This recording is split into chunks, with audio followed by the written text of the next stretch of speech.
You're listening to Diasporic Music on Black Power 96, and we just finished listening to a tribute to Miles Davis's bass players, and we were listening to that great composition, So What, with Paul Chambers playing bass, and that was a great segment. And joining us on the line from Houston, Texas is, I hope he's in Houston, Texas, Dr. Gerald Horne. And Dr. Horne was born on the same day as my youngest sister, Helen Anita Richmond, who died as a result of an automobile accident when she was only 21. And the reason I am mentioning this is because our comrade and friend in Chicago, Emma Lewis, lost her son, Ivan, a few days ago as a result of a hit and run in Chicago. So I wanted to send my condolences out publicly to Emma Lewis and her family. And Dr. Horne, how are you doing today? Hey, it's all good. What about you?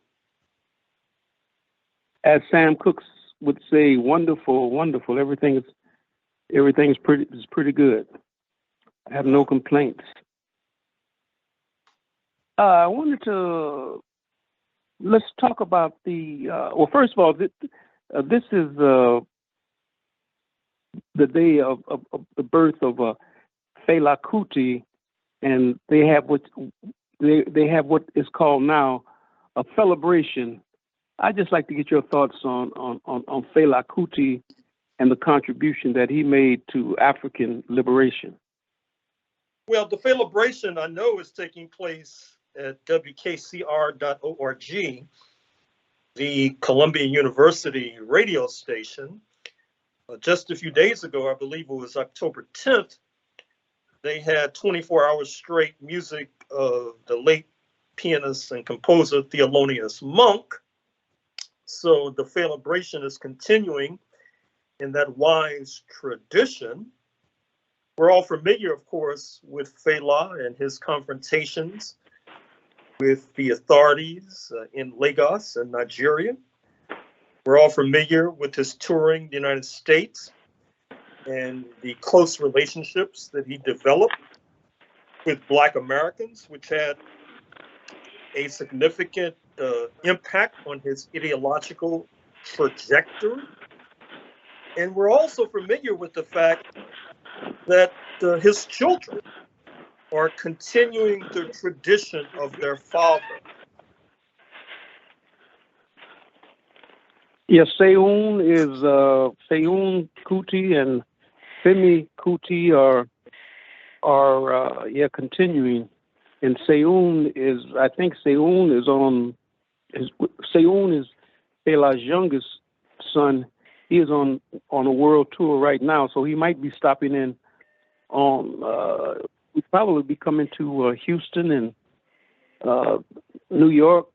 Hopefully, he's been to Toronto several times. I hope he comes up here again. Well, you know, it's interesting you mentioned Houston, because Houston has one of the largest Nigerian, in fact, one of the largest West African populations outside of West Africa. I mean, there's a large Nigerian population. You're probably familiar, I'm sure, with Hakeem Olajuwon.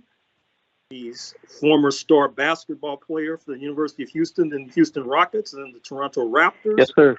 And then, of course, right. There is a sizable population of Angolan descent. Petroleum engineering, which is a specialty in this part of North America for obvious reasons, happens to attract many West Africans, given the oil wealth of both Nigeria and Angola. It doesn't Yao Ming, from the great basketball player from China, doesn't he have a special relationship with Houston as well? Well, of course, because he used to play here, and Yao has been a real Chinese patriot. We're at the Party Congress, which began today in China. I expect Yao to show up, because he has been a stalwart in defense of his country. Yao Ming he gave Shaquille O'Neal. Shaquille O'Neal gives Yao Ming a lot of props. He basically says that Yao Ming, I think, knocked him on his rump a couple of times, and he didn't realize that Yao Ming could actually speak English probably better than me. That's for sure. Yao's a very talented man. I mean, it's no question about it. And also an entrepreneur as well. Yeah, I didn't know that aspect of him. But we wanted to talk about the crisis in the UK, and some people are walking the plank, and some people are saying that Boris Johnson, I guess, he is a drunk. But is that a fact? Well, the reason why that's worthy of discussion is that it's well known that part of the explanation for the erratic behavior of former Prime Minister in London, Boris Johnson, was his alcoholism. And yet the press conspired to not mention that, even as his behavior became ever more erratic. There are some people who can drink and their behavior is not necessarily affected. That's not the case for Mr. Johnson. And what it reminded me of is the former US President John F. Kennedy, who of course was quite reckless in terms of having different affairs with, as far as we know, women. And yet at the time, the press did not report on that. Of course, that changed by the time that Bill Clinton came along in the 1990s. But in any case, what's happening in London is quite striking. Kwarteng, the man of West African descent, who had been number 2 in London up until a few days ago, Chancellor of the Exchequer, controlling the economy, was forced to walk the plank, as you put it.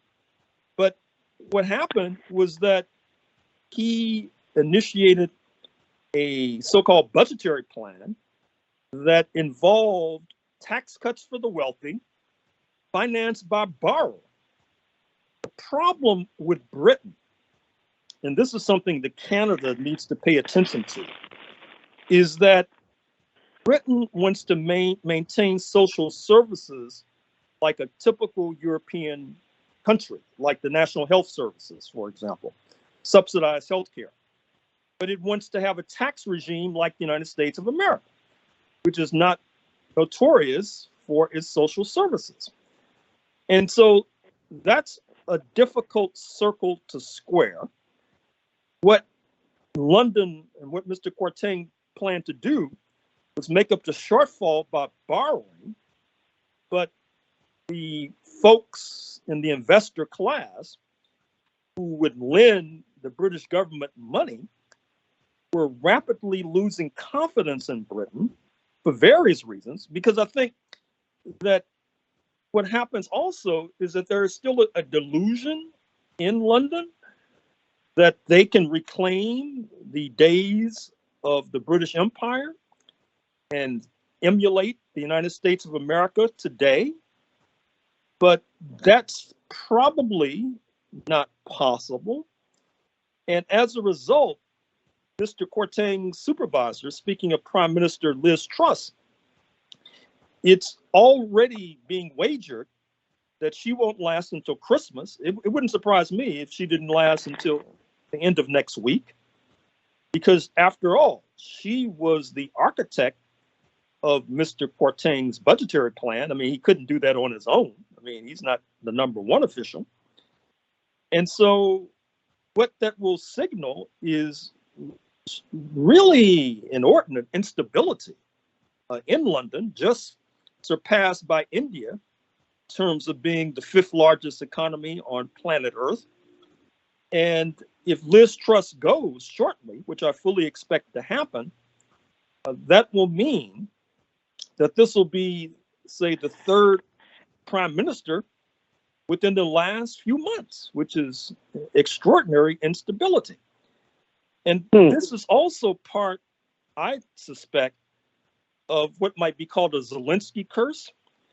That is to say that this escapade in Ukraine, it led to the weakening of President Macron in France just in June when he lost parliamentary seats. It led to the resignation of Mario Draghi in Italy. It's led to the political weakening of Chancellor Scholz in Berlin. And Liz Truss has been quite hawkish on Ukraine, as has Boris Johnson. Matter of fact, in some ways, they've been more hawkish than the United States of America, which is saying something. And I think that Truss is paying a price for that hawkishness, which once again, I think it's a misestimation in London of the strength of Great Britain. That is to say, they think they can throw their weight around like the United States throws its weight around. But I think that the United States also is going to be afflicted by the Zelinski curse as well, because what's happening now is that if you listen to Fox News, you hear quite a bit of opposition to this Ukrainian escapade, particularly by Tucker Carlson, their number one commentator. And the enthusiasm for Ukraine is basically carried by the Democrats. But you don't have to be an oracle or a seer to recognize that the prognosis for this Ukrainian escapade is dire. And Mr. Biden himself and his Democratic Party might be the next victim of what's now being called the Zelinski curse. You're listening to Diasporic Music with Dr. Gerald Horne. We're speaking with Dr. Gerald Horne. And Kwarteng is, I think he is born in Ghana, I believe. And, someone, Richard Sutherland, a good comrade of mine, sent me a post where they had listed Kwame Nkrumah as one of the top 100 dictators of all time, and they were besmirching Osajifo Dr. Kwame Nkrumah's name, and I think that the record does not reflect Kwame Nkrumah to be someone that is killed a lot of people. Am I correct in saying that? Oh, sure. And Mr. Kwarteng, I think, has Ghanaian roots. I think he was born actually in the UK. But this issue that you raised brings me to another point that's worthy of ventilation. I'm noticing a trend that may be quite dangerous that we need to keep in mind. I was talking to a North American of European descent, probably considers himself on the left, and he was denying that there is friction between the U.S. and China. He says because there's too much money involved, and that he did not obviously mention the fact that the United States is trying to choke off Chinese economy technologically by forbidding not only U.S. corporations from exporting chips and other advanced technology to China, but also European corporations. Not to mention the fact that in the most recent national security document issued by the Biden team, which sets out the strategic imperatives of U.S. imperialism, China was top on the list.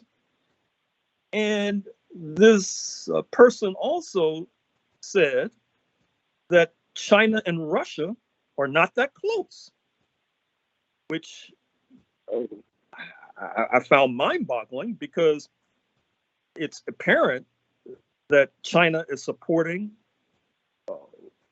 Russia. Look at the vote at the United Nations just a few days ago, where China and India abstained on a resolution castigating Russia for the, quote, annexation, unquote, of what had been Ukrainian territory. And so what it reminded me of is that I think the world is going through a major transition. And you see this with the Saudis, heretofore a close ally of US imperialism, standing with Russia in terms of cutting the oil supply, which will allow the price of gasoline at the pump to go up right before the elections in the United States. Mr. Biden says there will be consequences for Saudi Arabia as a result. And you see this as well in Turkey or Turkey, where President Erdogan has become a de facto ally of Moscow. I think that's reflective of this global shift in the correlation of forces. And I think that, particularly on the left of the United States, there's still a fair amount of anti-Russia sentiment. There's a fair amount of anti-communist sentiment, and anti-Russia sentiment and anti-communist sentiment makes it difficult to do a keen analysis. And I think that what it's leading to, and I see this in the Financial Times of London as well, in their opinion pieces, where folks are losing contact with reality. They're descending into fantasy. And then it began to remind me of some of our Black American friends, because many of our Black American friends in the United States, it's difficult for them to do an accurate or adequate analysis. But they have an excuse, because if you do an accurate or adequate analysis of the plight of Black people, history shows you can get in trouble. So I understand why Black people descend into fantasy and don't want to confront reality. But with regard to these other folks I'm talking about, they don't have that problem, at least as far as I know, because as I said, the fact that Fox News is hostile to the Ukrainian escapade gives a fair amount of running room to those liberals who may want to make a critique. So that's something to watch out for. And I'm going to keep up my eyes open too, because when you're in a rowboat with folks who have lost touch with reality, they can tip the boat over and we'll all drown.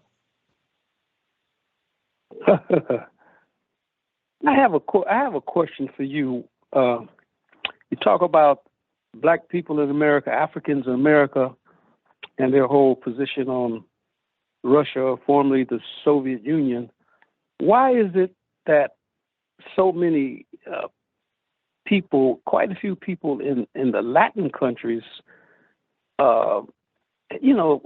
proudly wear the name Vladimir? You know, there's Vladimir Guerrero Sr., Vladimir Guerrero Jr., and the anti-communism question. I guess the governments under the direction of imperialism, wiped a lot of those leaders out. But there's still people coming out of that part of the world proudly wearing the name Vladimir. What are your thoughts on that? Well, I think a lot of it has to do with sovereignty. That is to say, if you are living in a Black sovereign country, you basically have more latitude than those of us who are trapped behind the cotton curtain, for those of us who are living in these white supremacist societies, where denial of self-determination of Black people is a bedrock principle. And what you're speaking of reflects, it seems to me, that denial of self-determination to Black people, which, as I said, is a principle of a country like the United States, and to a certain degree Canada as well. And speaking of Canada, I would urge our Canadian friends to watch very carefully what's going on in London, because historically, as you know more than most, Canada and Great Britain have been close as lips and teeth. And in the past, when Britain has gotten pneumonia, Canada has caught a cold. And with the instability in London right now, and with the fact that there are those in Washington who have a historic wish to exert more influence, to put it euphemistically, in Canada than before, Canadians also, it seems to me, should be concerned about self-determination, which brings me to the fact that I understand in Ottawa, there is an investigation of the state of emergency that was proclaimed when you had that siege and blockade by truckers, etc., in Canada. And I'm wondering, what's the sense? What's the perspective by revolutionary forces, progressive forces on that investigation? Well, first of all, I think that the Canadian population is split on the whole question of sovereignty. I think it's about 50-50 right now, and I think it's more and more people are moving towards a position of being separated from the crown and that whole royal thing. One of our former friends, the late Charles Roach, he actually led an anti-monarchist movement on that question, and the question of the state of emergency being justified. That's been in the news quite a bit. A lot of the talk shows are talking about them. And Justin Trudeau's position, Justin Trudeau, the Prime Minister of Canada, he's all over the place. He says one thing one day and something else the next. How has that been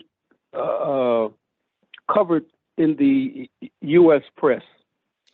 Well, I think that the truckers did not have many friends south of the border because it seemed as if they were too close to the Trump forces.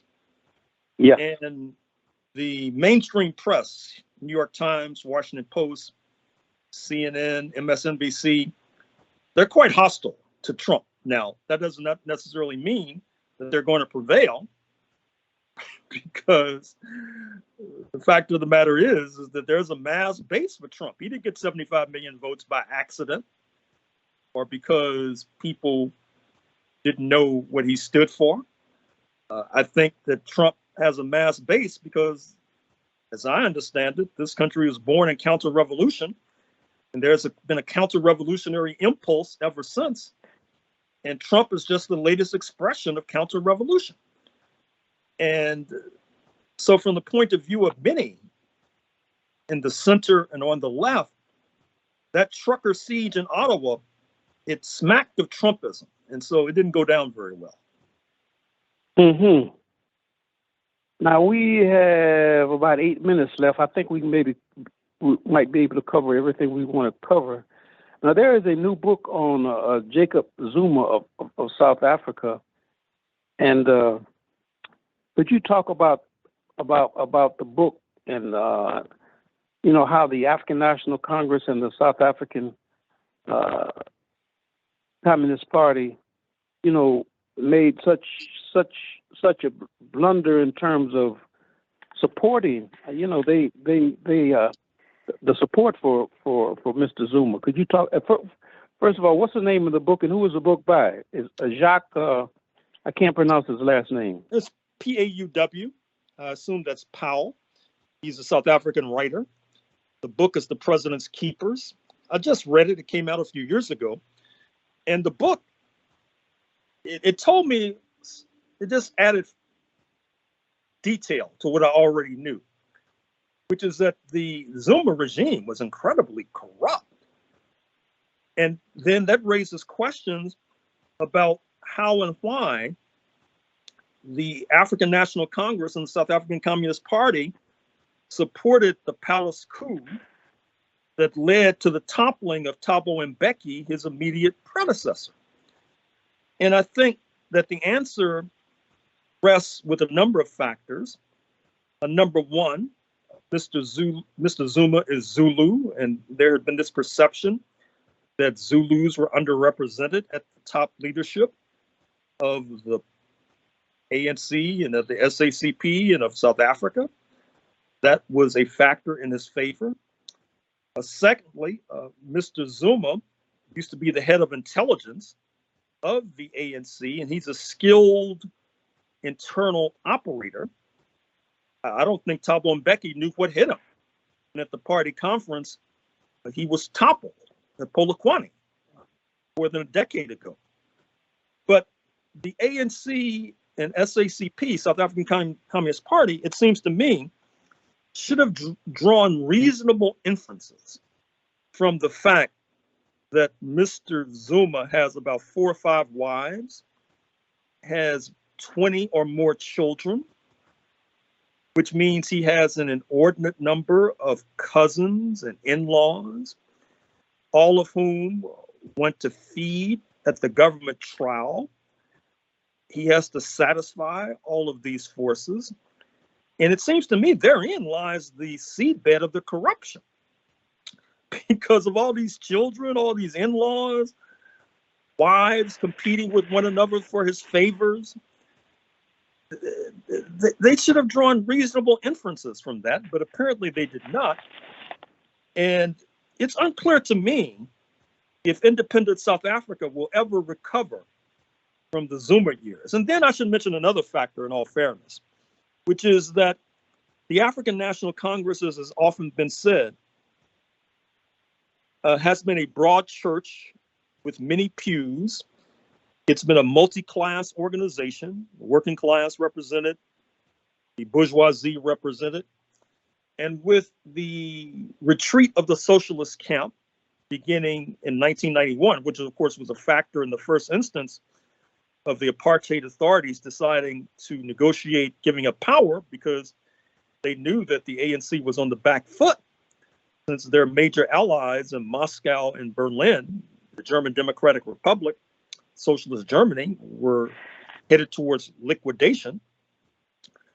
And so that state of affairs is yet to be eliminated. And I think it's given considerable strength to the capitalist forces in the ANC in particular, which then brings us to the current president, Cyril Ramaphosa, one of the richest men in South Africa and in Africa generally, a man who's now involved in a scandal because apparently there was $3 million in foreign currency stuffed in a couch that he is yet to explain, and which may lead to his being toppled. That's a reflection of the class forces within the ANC and who has hegemony and who does not. So it's this book, it presents a very dismal picture, but if you keep up with the South Africa, as I tried to do, it's not that shocking. You know, there was General Baker pointed out he used to read the Christian Science Monitor, believe it or not, and the Christian Science, General Baker Jr. was a leader of the founder of the League of Revolutionary Black Workers and one of the first, if not the first, Africans born in America to refuse to fight in Vietnam. And he talked about, the fact that there was an alliance between Chris Hani, Winnie Mandela, and what's the brother's name that was in? He was an older brother. He was a Zulu from South Africa that hated. He was an elder brother. I'm talking about. He was almost blind, but he was a very left-wing force in South Africa. But anyway, they had an alliance against what's the guy's name? What's the reactionary brother? I shouldn't even say brother. the backward Zulu brother from Gotcha Buthelezi.